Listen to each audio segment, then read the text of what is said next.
High, good morning everyone. কেমন আছো তোমরা সবাই? আশা করি তোমরা ভালো আছো, আর আমিও অনেক অনেক ভালো আছি।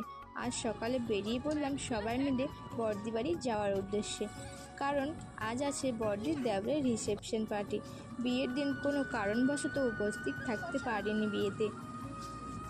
রিসেপশনে তো যেতেই হতো, কারণ ওই যে বললাম বড়দির দেওরের বিয়ে, আর বিয়ে বাড়িতে যাবো মিষ্টি নেব না তা কখনো হয়?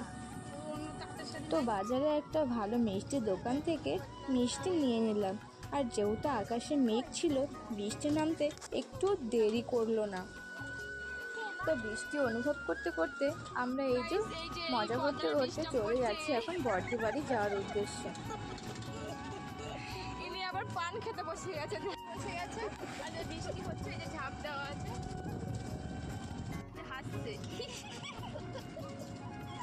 তুমি কিছু বলো? মুখ দিয়ে বিস্কুট বেরিয়ে যাচ্ছে। কপালে বিস্কুট খাচ্ছে দেখো, এই যে কপালে বিস্কুট খাচ্ছে দেখো, ফগলি ফগলি আমাদের।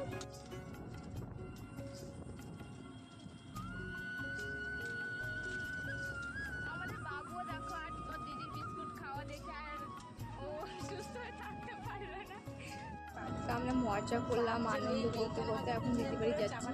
কিন্তু দেখো আমরা এখনও বড়দি বাড়ি যেতে পারলাম না। ছোটদি বাড়ি আসার চিন্তা করছি, যে ওর যেহেতু গৃহপ্রবেশও আছে ওদের বাড়িতে, তার জন্য ওর শ্বশুর শাশুড়ি অনেক সবাই আসবে। তো সেটাই বলছে যে 5 জন আছে, ট্রলি আছে, আমার 3-4টে ব্যাগ আছে। যেহেতু রাজস্থান থেকে এখানে ডাইরেক্ট এসেছিলো, তো অনেক লাগেজ ছিল, সেই চিন্তা করছিল। আর দেখো এখানে তো আমরা ওরকম কথা বলছিলাম, আর এখানে জোর বৃষ্টি নামছে, সেজন্য দেখো আমরা ভিজে যাচ্ছিলাম। তো পর্দাগুলো দেওয়ার ব্যবস্থা করছিল দাদাটা। বিছানাটা খুলবো?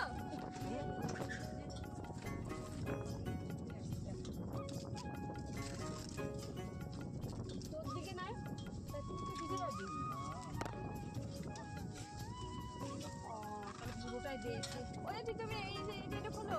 বাপরে বাপরে বাপরে বাপরে।